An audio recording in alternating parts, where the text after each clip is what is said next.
This is Just Keep Breathing with your host, Richard Curtin on Rational Radio.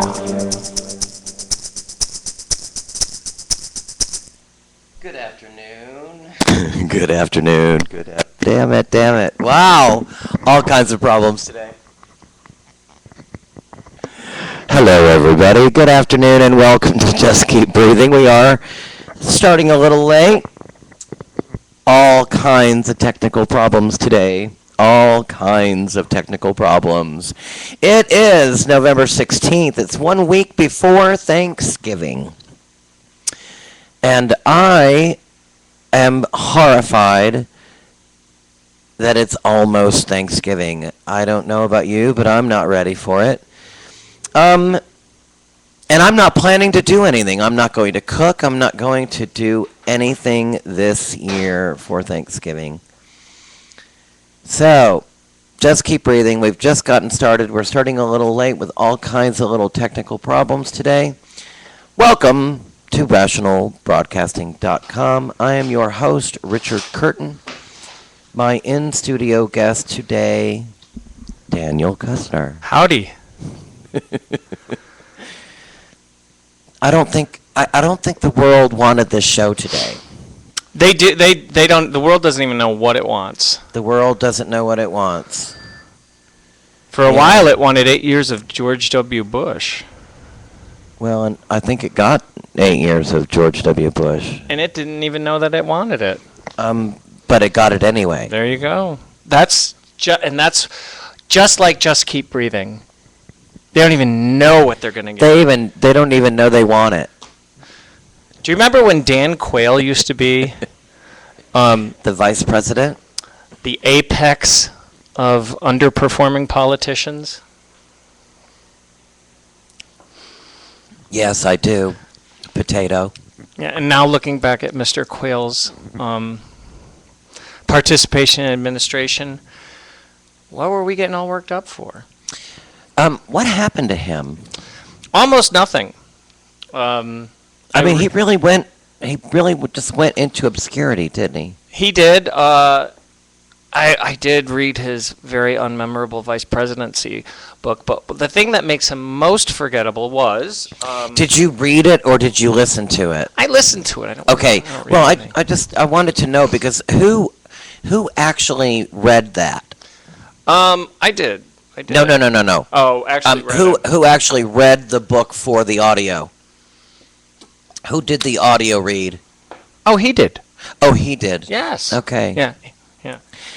I would see. I just do it. I'm surprised by that because I didn't know he could read, and then two, it would seem to me that he would want someone to read it that was like really astute and that had a really round, beautiful kind of baritone voice, kind of like Tom Brokaw.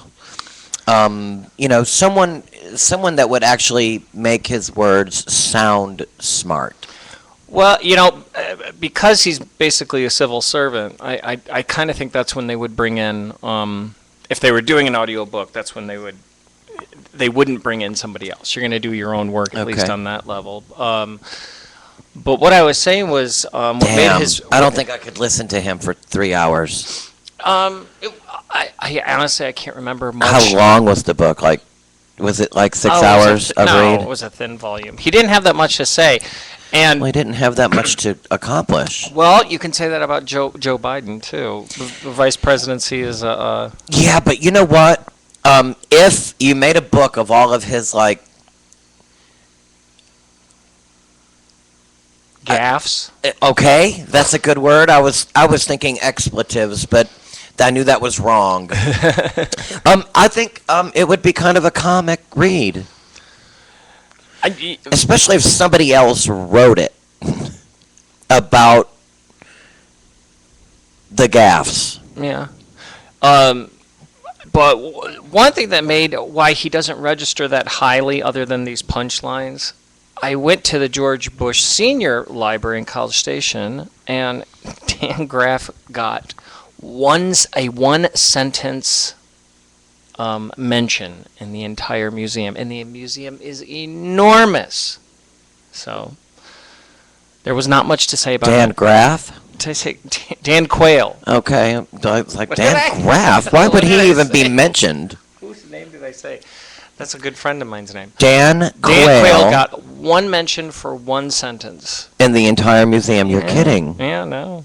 So they didn't. And what have did it say? It's something. He can't spell potato? Yeah, no. But it wasn't even the highlight. He wasn't even the focus of. Do of the people know what that really? I mean, really, people understand the potato. He was thing, asked to don't they? do like a spelling bee and corrected an individual on the pluralization of potatoes, Potato. and he was wrong, and cameras were rolling. So yeah. That's. I mean, really, that's terrible. He had a really lot of unfortunate gaffes, if we're going to call them that. And I think, because I don't think he's a dummy. You know, he didn't get to be vice president just because he was cute. And he was kind of cute. He was actually on the handsome side. Yeah. I am currently reading something about another vice president who then became president. The Progress of Power. It's a exhaustive biography about LBJ. Do you know I figured it how was. many? Do you know how many vice presidents have become president? 5? 7. 7. So back when LBJ was actually considering, because the vice president. Did most of them, did 3 of them become president because of assassinations? I think there were. I think more than 3. Well, I mean, Lincoln was assassinated, JFK was assassinated, Nixon stepped down, so there's 3. I think. Adams was assassinated. I did not realize that. Adams? I'm not sure. And which one? Yeah, good lord. I think no, like was it Grover McCleveland was one I think who was assassinated. Grover McCleveland. What a name. So, but for a while there, when LBJ was thinking about, because he wanted to be president his entire life, when he was considering being a vice president, he said, 1/20th of all the presidents have died while in office, and the vice president has ascended, so his chances weren't that bad. So. It is speculative that LBJ had something to do with the assassination. It happened in Texas. And so what do you think about that theory? I don't think. I think it's an interesting circumstance. I don't think that there's much around him plotting. Oh, come on. LBJ was he was a real underhanded cunt. Don't you think he was a real shady character? I think he's. See you next Tuesday is what that means, by the way. I can't swear. I think no. I actually find him quite lovable. I found his. He did a lot of really shady things to get elected. I think that's what a lot of politicians do. Can I ask you? Or how about did? Can I ask you what dirt do you have on pardon LBJ? me. If he was doing anything shady, what do you think the shadiest thing he did was? Stealing voter booth, stealing ballot booths.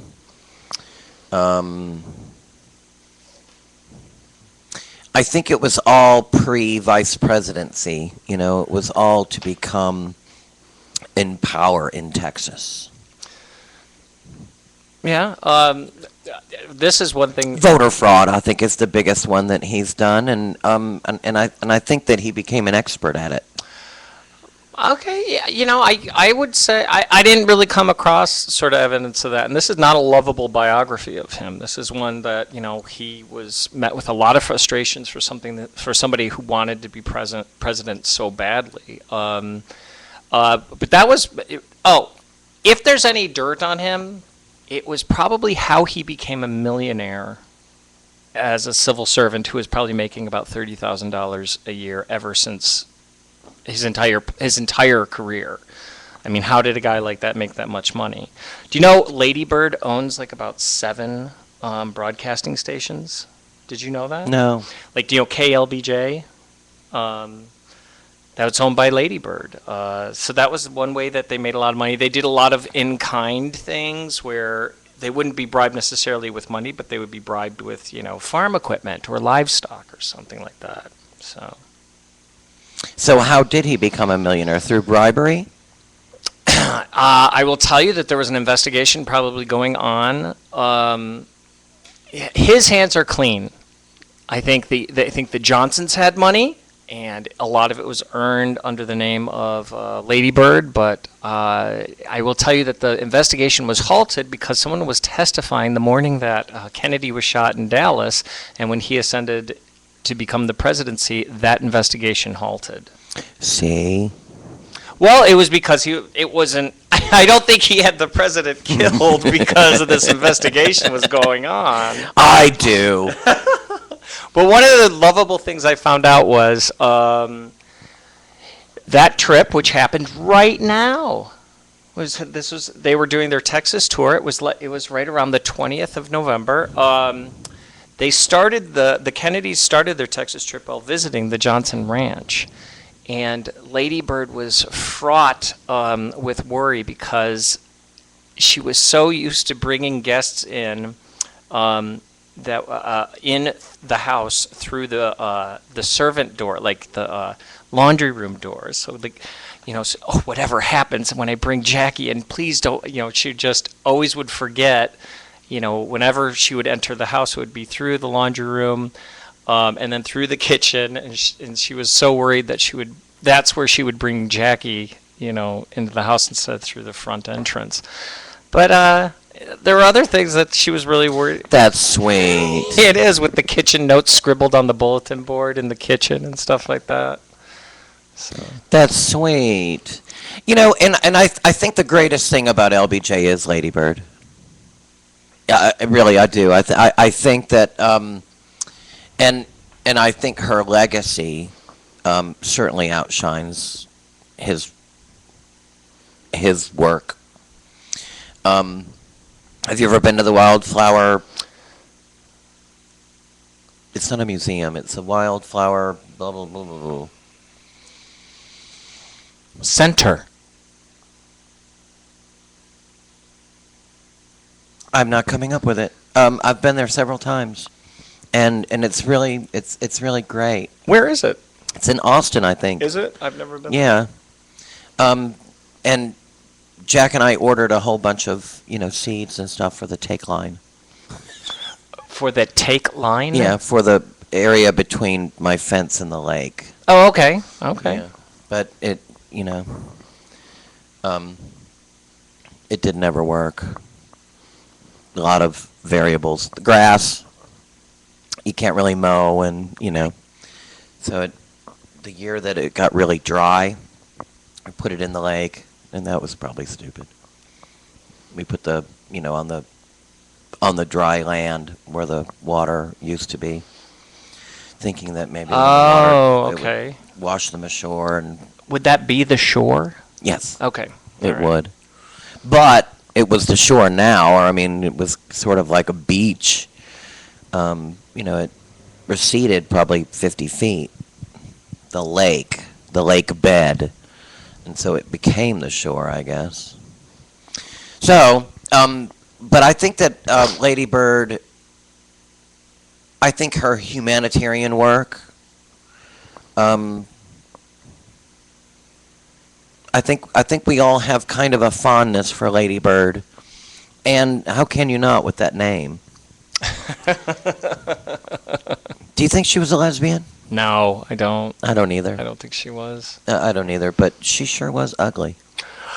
Well, that's one way to look at it. Maybe she was a very Handsome? homespun, ranch-looking woman. She was a handsome woman because she was ugly. Oh, so where are you in this book? Oh my God! Well, again, it is an audiobook with 27 discs, and I am only on disc 18. Oh, dear. Yes, and I just watched the other night a Ken Burns PBS special on LBJ too. So Why the sudden influx of LBJ things? simply because the book became available at the library, and I've been dreaming of A White Christmas?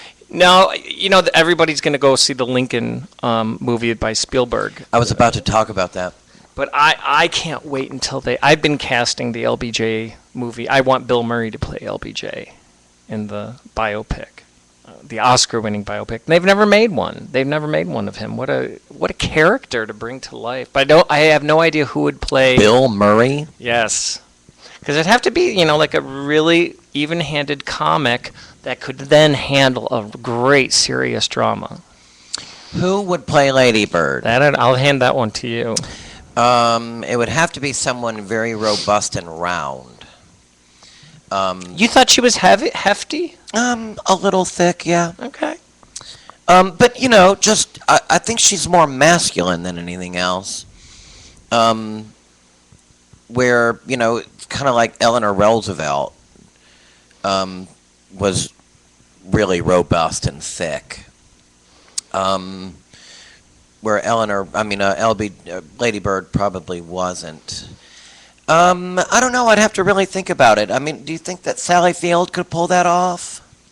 She's too small. No, and she's like 70 years old. Well, Lady Bird wasn't really ever looked quite like a spring chicken. I kind of think I don't know. I wonder in the right nose, maybe like Marcia Gay Harden or somebody. I was thinking of what's the crazy one? What's the crazy girl? Tim Burton's wife. She was in the King's Speech. She has 3 names. Oh, Helena Bonham Carter. Helena Bonham Carter is Okay, who I yeah. was thinking, really. I think that's probably a good choice. Lincoln, you don't want to see it? Oh, I do. I do. I cannot wait. Isn't it out today? I think if it wasn't released today, it may have been released Wednesday. But yes, I think it's out today, Friday. everybody's a buzz about it. Well, I mean, it looks amazing. And Daniel Day-Lewis, how can you go wrong, really? Sally Field, who I love, is Mary Todd. Mary Todd, and I think that's brilliant.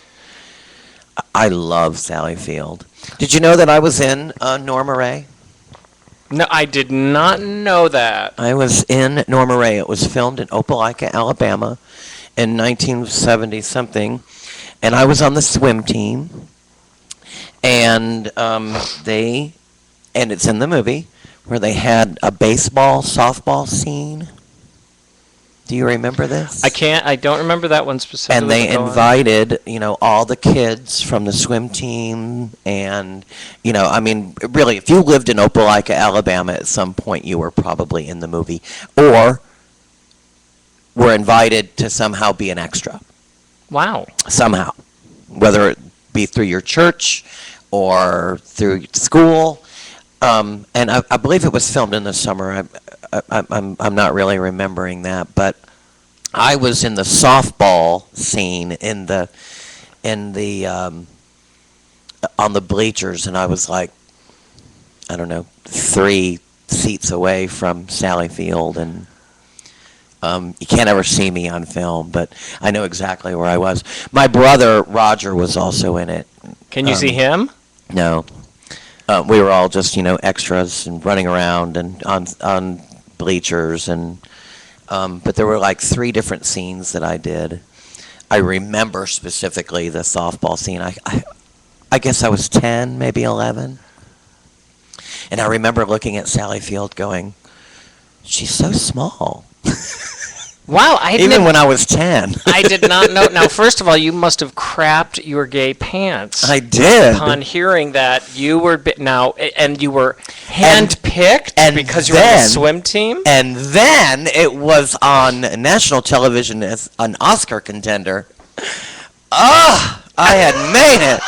I was a star. Wow. In fact, we all were. It was all. Well, everything we talked about was, Norma Ray and Cherries. Cherries was Wait, cherries. the Cherries Motel was on 2nd Avenue, and it's where they had all it's where Sally Field met her married lover in the movie. Oh, like where she has the banana and they drink warm beer? Yes. Okay, yeah. And That- they have a little tryst, at this Cherries Motel, this little crap hole motel. Yeah, it wasn't a luxury motel. No, it for certainly women. wasn't, and it's still there. Wow. And I don't know if it's still there. I haven't been there in so long, but I would imagine it is. And I'm sure they have the Sally Field suite. But that's where the filming was at Cherries Motel, and and I worked right next door to the Cherries Motel, and there was a Wendy's there now. But the Cherries Motel, I tricked there on many occasions, and I always felt like Sally Field Wow. So this was with your married men. this was your first brush with Hollywood. And Yes, I guess it a certainly small was. Alabama town, that must have been quite a momentous occasion It for was. an impressionable young gay boy. Yeah, absolutely. I was so jealous of the little boy that had the line. Someone got a line. I was also one of the children running in the front yard when someone comes to Sally Field's house. Did you get screen time on that? I didn't. No. But the little boy that comes to the window, comes to the door. Oh, I was so jealous of him. Wow. I was so mad. That should be me. That's what I was thinking. I should kill him. I should push him off the porch and break his leg. I had no idea. I would imagine that would have been a very influential moment in your life. It was exciting. It really was. Was it? It was. Is the movie set in Opelika? Yes. All right. Oh, and it's a historical. It is, and it is really about those plants. Those plants are the cotton gin, cotton gins, not cotton gins. The Pepperell Mill is what it was called, and they turned cotton into fabric. And I did a tour. When I was, that year, when we did the Norma Ray thing. We all kind of got a little education, and being on the swim team was really was really wonderful. I thought, I really loved swimming, and I just, it really did kind of open a lot of doors that wouldn't be open normally. That's the thing I like about sports and children, and getting children involved in some type of sport, because I was terrible at baseball. I didn't have any fear of catching the ball or throwing it. I didn't really have any fear. I just wasn't any good. You know what I mean? I didn't have any fear of it. I just wasn't any good. Whenever it was thrown to me, I never understood the strategy of trying to trick me with it. Just throw the damn ball and let me hit it. You know what I mean? That always infuriated me. You know what I mean? This whole tricking of how you throw it so that when it gets to me, it curves. Just throw the damn ball to me. You know what I mean? Why do there have to be a trickery involved? I'm supposed to hit it. Someone is supposed to catch it. Someone is supposed to get it and throw it to try to beat me to the, the whole trickery thing, it always really offended me. Okay. Because I just don't, I think that was something that someone came up with.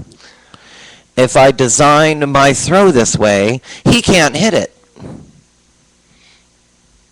That's one way to look at it. And so I get that it's strategy, but I'm supposed to hit it so that the ball goes somewhere for you to either catch it or to throw it to beat me to first plate. And so I always got infuriated by that because I was always easily tricked. I swung at all of it. You're throwing the ball to me for me to hit it. So, I took it for granted that you wanted me to hit it. Do you know what I mean? They got one past you. They got them all past me because I swung at all of them. I just wanted to hit the damn ball and run. My brother was a really good baseball player, but I was terrible at it. And I hated wearing shoes, so I was terrible at playing football. Okay. And I could run. I mean, I could run and I could catch the ball and I could even throw it. I just, I didn't want to wear any shoes. My favorite thing about That's weird, isn't it? I didn't want to wear shoes. about youth athletics is the way, especially in boys athletics, is that they play so much with gender. You throw like a girl. Come on, you bunch of girls, 3 laps around the track. And I love that they're so free with it, So I've always sort of imagined, the first gay guys to like go, "Hey girl," were the guys that like were told to sit out because they threw like girls, and one sits down next to the other, and then goes, "Hey girl, hey girl." He's still like a girl. Girl, shut up. They picked it up from their coaches. That's kind of funny. I hadn't really ever thought about that. And you know what? There was none of that in the swim team. You dive like a girl. Never like that. I mean, because I think diving like a girl is probably good. Because it has to be pretty and it has to be. I really loved diving. I really loved diving. I thought that was, and I find it unfortunate looking back that I didn't come from a family that had a lot of money because I think that if we had money for me to be a better diver, to train better, I really would have been a good diver.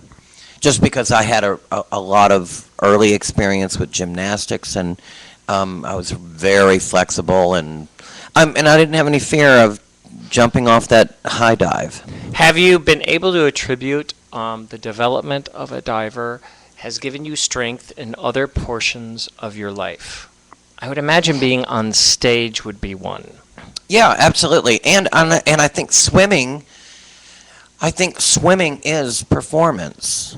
And it's sort of choreography. Because you have to do it a certain way. I was really good at the breaststroke, but the breaststroke is also the easiest stroke to get disqualified in. Okay, this is swimming now, right? Swimming, Okay. correct. Not really so much diving, because and diving too is choreography, but I think swimming is more choreographed because the stroke is it has to be perfect. And you have to maintain that stroke for 200 meters, 200 yards, or 100 or 50 or whatever it is, whatever the Distance. whatever the distance is, and if you fail or just get disqualified, it's pretty humiliating. And I got disqualified, You have to get I think that you have to get disqualified to make sure that you get the stroke correct. Okay, so You have to know what you're doing wrong in order to get it perfect. Okay, Does that make sense? it does. I don't think people just get it. I just don't think people just get the stroke because it's the stroke. I think you have to learn it, and you have to do it wrong, and you have to feel what is wrong to know what is right. And I got disqualified on many occasions, probably 5 or 6, and it's tough, and it's kind of humiliating. Wow. And then I had issues being a little naked sometimes in a Speedo. At what age? Oh, I started swimming when I was 10. The summer of my 10th year, so 10 to 12. And then I think when you start growing pubic hair at 13, 14, 15, it gets even weirder. And I think that there are issues for boys that are feminine, that being topless feels strange. Being topless it sometimes feels like you're exposing your boobs. Yeah, and I think there's a and those were some of the things for me. Is I didn't like walking around in my Speedo. I wasn't real flaunty, and had a great body. You don't spend that much time in the water, but the little cuts here on the side of I don't remember what they're called, but the little muscle that cuts you. Oh, I call them cum gutters. Oh, I had them, and I thought that was because I was fat. I hate it. Oh no. I thought I was fat. I thought it should be flat, and so one of the things that I don't know if I don't know if this comes with better training, or I would have appreciated in the swim team that there would have been a lot more training on how your body works, how the muscles work in your body, what they're supposed to look like. And I don't know if, at 10, 11, and 12, if I really would have wanted to sit in classes and listen to any of that. But at 10, 11, and 12, if I was forced to have to do it, I think that I would have had a better understanding on how my body worked. And so that would be my criticism of my training. Opelika had a really good swim team. And Opelika is a very wealthy little place in Alabama. And which is odd. In Alabama, there's wealthy, but of course. But Opelika is a pretty wealthy little city in Alabama, and so the swim team was really important and did really well. I mean, we had a really strong swim team. The summer that I was 15, 16, we trained with Rowdy Gaines from the Olympics. He was an Olympic gold medalist. He trained at Auburn. And Opelika and Auburn were twin cities. And then we had a relationship to Auburn West. Auburn West was a swim team that kind of reached out to the local areas, and we trained with them, blah, blah, blah, blah, blah. But I think that the training could have, understanding my body more at a young age, I think would have been really helpful for me. And, I think that a lot of gay boys do gravitate to the water. If you're going to excel in a sport, go for the ones that are kind of pretty. And, Greg Louganis and a lot of the we'll call them Olympians and that compete in the sport, I think that we all knew that they were sort of gay. Do you know what I mean? And so there was just a monkey see, monkey do type thing. And I think being young and being a little unfamiliar, and maybe and we all go through that stage of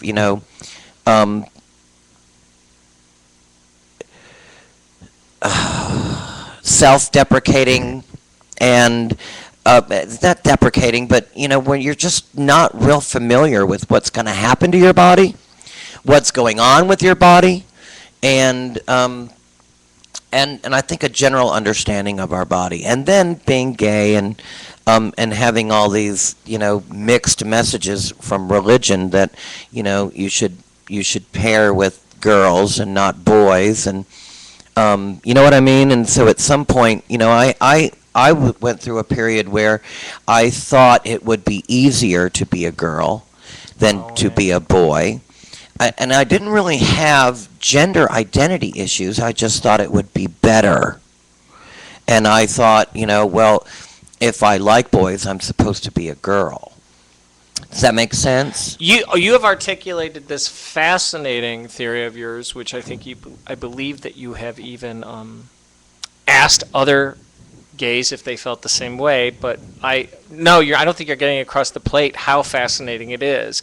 You told me before that as a child, maybe tormented is a strong word, but you felt that you were probably attracted to other boys, and it was an attraction that surprised you maybe in a lot of ways, or one that you wished you didn't have, but you did have.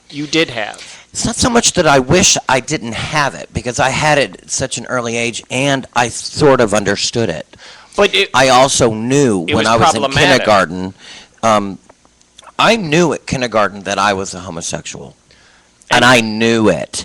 And I really understood what homosexuality was. But I was being taught so dutifully by the Catholic Church that homosexuality was wrong. Now, can I ask you, where you've told me this before, and that it was spiritual. It was a spiritual thing that the sexuality was wrong, and apparently, you're telling me it was the Catholic Church that at a young age was telling you it was wrong, right? Where? How from the Catholic Church at that age? I can't really answer that. Okay. I don't really know. I just know that I was being told it.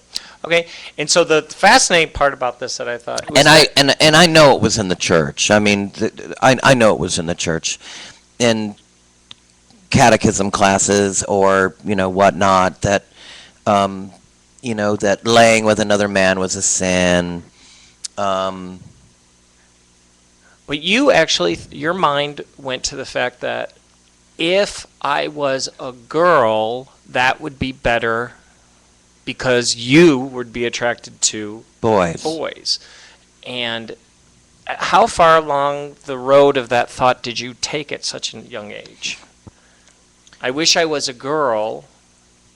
There was, every year we got a Sears catalog for Christmas. Have I told you this story? No. Every year we got a Sears catalog for Christmas, and we could write down everything that we wanted. And, it was kind of like our Christmas wish list. We made up, we did our own little list to Santa, but we also knew it was our parents getting it. We didn't have any Santa issues. And it was probably 11 or 12. I was getting all of the questions, in school. Are you a girl? Are you a boy? Are you a girl or a boy? I was getting that all the time. But from your classmates? Uh-huh. Generally older, because I was really girly. Like you had a really high feminine. voice, like people really couldn't clock you either way? Yeah, but I was also, curling my hair in the middle and spraying it back so that it would be feathered, and Where were you getting spray? from the store. Okay. I was getting it. I was buying it. And now remember, I had my own paper route, and I'm I in the new babysat. Sally Field movie. I mean, I was a star from Norma Ray. I was an actor, and so I mean, I had my own money. So I was, and you know what's really strange? I was thinking about this week. I thought that conditioner was all you had to have. I did not know that you had to shampoo your hair before you conditioned it. Well, that's okay. Fancy okay. Was it conditioner, or back then was it cream rinse? It was conditioner. Okay. And I remember it was Pantene when it first came out. And I was like really, You were really feeling I was it. really feeling it. Because my hair was always kind of long in front because, as a boy you have to keep it short in the back. And I always wanted long hair, but I always had this really long, parted it down the middle and feathered it to the side. Oh, God, gay. And back then, shampoo commercials were being Yeah. pumped down our throat. They It was were plentiful. all about hair. back Absolutely.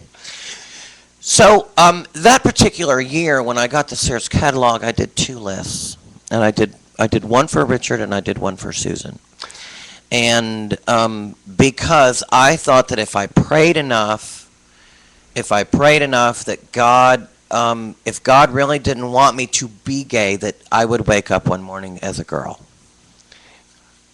Can I ask, at this age, were you aware of, if you did, you would also have a brand new vagina? Yes. Okay. Now, was Richard And I did not have any problems with my penis. but was Richard unhappy as a boy? No. Okay. I was unhappy because I believed in the fact that I was going to hell. I believed in the fact that I was going to have to separate myself from everyone in my life and move to San Francisco. Because that's what Anita Bryant said all the gays did, was they went to San Francisco and they lived a life of debauchery and sin. Awesome. And so I was, I had already planned that when I graduated from high school that I would move to San Francisco. And I'm 11. And that I would move to San Francisco. I'm moving to San Francisco. I just got my hair conditioned. I'm in the new Sally Field movie. Right. I'm an actress. So a lot of it was what was going on in my head was really, I'm going to call it brainwashing from the church and from a lot of things that I was being told, even by Paula Robinson, who's my next door neighbor, who Edna Jean is named after. But Paula was a staunch character. She was, a Southern belle and highly devoutly Christian, and told me that the problem with the women's rights movement was that it was all run by lesbians, and that, lesbianism and being gay was wrong. And I looked up to her and I loved her. And so I was getting all these messages about how, gays and people who are like that are going to hell and could not be productive people in society. And so I was being told that all my life. And that I think that's what's so important about the acceptance speech, the presidential speech from Obama, is that we were included. And not only just gays and lesbians, but Asians and Hispanics and people that we have been telling for so long that they're not equal to whites or to white men.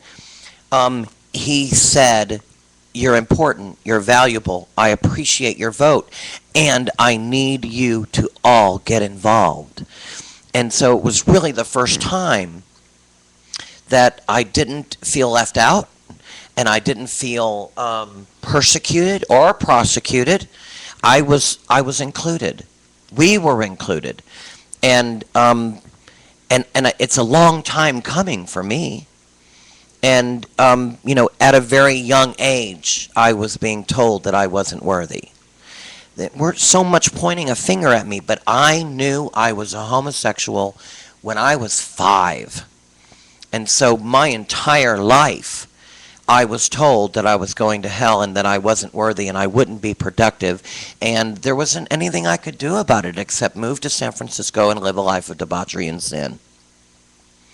And that's what's so important to me right now, is that I do feel valuable and I do feel worthy, and I do feel that the gay community, especially right now, is an important factor in society. And that we do matter, and we are valuable to our president, and that's important. It really is important, and I think that's another reason why we have so many children coming up today that don't have a lot of issues being who they are. Well, and I can only envision what that may be like, but do you have any examples? I don't know what that perception of that type of individual raised. I think there are children that are coming up today that are being celebrated for who they are and are being pushed to celebrate their creativity, even if they're not gay. But they are being celebrated for what they are and who they are, and they are being encouraged to be that. They're not being told you're going to hell. They're not being told you're gonna live a life of debauchery and sin in San Francisco. See you later. You can't be a part of my family anymore.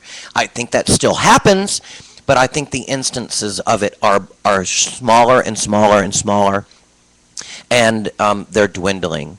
Now And they're growing up saying, I'm going to be the first gay president. Absolutely. I'm going to be the first gay, or I'm going to be the next gay, or I am a proud gay man who's going to find the man of his dreams and build a family. You've been listening to Just Keep Breathing right here on RationalBroadcasting.com. Daniel Kussner, once again, thank you very much for everything that you've done for me. I really appreciate it. Have a great, great holiday. Well, I have one more show before the holiday. I'll save it. Oh, yeah. Did you like your new job? It's overwhelming. Ugh. Overwhelmingly. Have a great afternoon. You've been Okay. listening to Just Keep Breathing. Good luck, Daniel. You're welcome.